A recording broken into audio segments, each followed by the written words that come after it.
Quem está na estrada tem matéria para nós é Paula Tocco. Paula, é contigo. Há 2 semanas, só o que se fala é na paralisação dos caminhoneiros. Mas por que chegamos até aqui? Você se lembra do livro E Se Eles Sumirem? Foi escrito por mim em 2012, apontando a perspectiva de crise no setor de transportes, principalmente em relação ao motorista. O personagem principal foi Fernando Pitanga, que tinha comprado seu primeiro caminhão recentemente. Ao longo de muitos quilômetros, fomos contando as dificuldades do dia a dia da profissão. Não é que os problemas começaram em 2012, é que desde essa época a crise já era iminente. Porém, entrou o governo e saiu o governo e nada. Eu tinha 2 caminhões e em 2014 eu vendi um. Não vendi o outro agora porque não consigo vender. Nos últimos 60 dias, os preços 2, 3 altas por semana, ficou insustentável, inviável para nós trabalhar. A situação foi piorando e em 2015 os caminhoneiros fizeram uma grande greve. O valor do diesel, inclusive, já era um problema. Já alertas pela experiência de 1999, só saíram de lá com compromissos assinados. Não adiantou. O governo enrolou e não cumpriu quase nada do acordo. Com a crise, a situação piorou. Aí veio o aumento do petróleo e do dólar e a coisa explodiu. Esse aumento de combustível direto, e isso aí a gente sai de casa com uma previsão, quando chega no destino vai abastecer para voltar, o dinheiro que você ganhou não está dando para voltar mais. O governo, em sua usual letargia, demorou para entender. Até o meio da primeira semana, estava preocupado com eleição e sobrevivência política. Depois, quando viu que a coisa era grande, não entendeu a fundo o problema e achou que a solução podia ser simples. Chamou algumas pessoas, inclusive representantes de empresas, e pensou que estava tudo resolvido. Não estava. Depois, desesperado e procurando alguém para jogar a culpa de sua falta de visão, começou a levantar a ideia de lockout, ou seja, greve de empresas. Como se o caminhoneiro autônomo não pudesse se mobilizar sozinho. Essa greve é dos autônomos, não tem nada a ver com empresa. Teve empresa que até achou ruim de nós ter parado os caminhões deles, tentaram tirar. Aconteceu aqui ontem. Os caminhões da Unidão foram apedrejados, né? Que estavam tirando do bloqueio, porque eles não queriam participar, mas os autônomos estão segurando o pessoal. Se a mobilização fosse de empresas, teria acabado no dia 24. Não acabou, deixando o governo cada vez mais desesperado e a população mais ao lado do estradeiro, mostrando a insatisfação do povo. Nos próprios pontos de parada, a população local muitas vezes ajudou não só com doações, mas com trabalho também. A gente é voluntário aqui de Embu das Artes também e a gente está revezando. O governo tentou outras negociações. O estado de São Paulo tentou ganhar protagonismo na causa.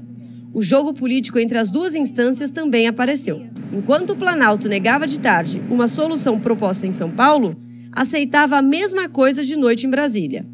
Já o governador paulista mostrava-se aberto a conversar e dizia que a solução era simples, mas toda feita com dinheiro federal, sem mexer na arrecadação do Estado. Enquanto o governo federal negociava com quem achasse pela frente, atacava empresas do setor e gastava nosso dinheiro fazendo propaganda na mídia sobre o primeiro acordo fechado. O governo federal ainda apelava com frases como: o presidente ficou chocado e preocupado com a possibilidade da perda de vidas humanas. Como se em outros momentos as pessoas não ficassem nas filas de hospitais, crianças não ficassem sem aula por falta de transporte, condições de uso das escolas ou falta de professores. Quanto aos hospitais, quantas ambulâncias jogadas, sucateadas tem lá dentro que não tem mais condição há muitos anos, agora quer dizer que nós, numa semana, nós provocamos esse caos? Não, né?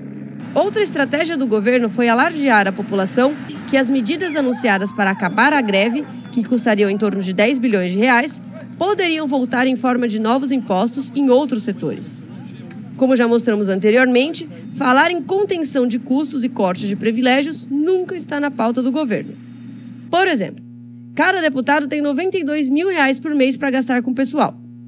Se multiplicarmos pelos 513 deputados por 12 meses no ano, teremos 566 milhões de reais só aí. Com o horário eleitoral, que não tem nada de gratuito para o cidadão, o governo deixou de arrecadar quase R$1 bilhão só em 2016. E só no último refis, o governo perdoou 62 bilhões em dívidas de empresas. Eles falam que precisava cortar na carne, né? Então vamos ajudar, né? Diminui seu salário metade. Diminui o seu. Diminui e tira os assessores seus lá, né? Você não concorda? Muitos caminhoneiros ficaram insatisfeitos com as propostas do governo.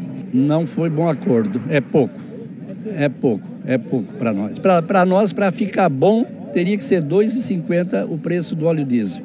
Outros acharam boas. Porém, como o governo já deixou de cumprir promessas anteriormente, não se mostravam dispostos a abandonar seus postos sem que a medida já estivesse valendo na prática. Já outros ainda começaram a querer voltar ao trabalho na segunda semana. Porém, encontraram dificuldades. A polícia não dava conta de escoltar todos que queriam sair. Muitos reclamaram de serem coagidos para continuar. Outras pautas começaram a surgir também, como a queda do governo ou a volta de militares, desvirtuando o movimento. É pouco provável que o acordo final tenha agradado a todos. Por isso, inclusive, há promessa de nova manifestação entre a noite deste domingo e o começo da segunda-feira. Mas com certeza, daqui para frente, a população e principalmente o governo prestarão mais atenção nos profissionais do volante. E sabe aquela história da culpa da falta de remédio nos hospitais ser do caminhoneiro? Nosso amigo Fernando Pitanga soube bem que isso não é verdade, pois no meio das paralisações, a estrada chegou ao fim para o meu companheiro de viagem, que depois de 7 meses esperando o governo liberar seu remédio, descansou e foi fazer rastros em outros trechos. Fica aqui a nossa gratidão a ele e a indignação pelo descaso constante do governo brasileiro.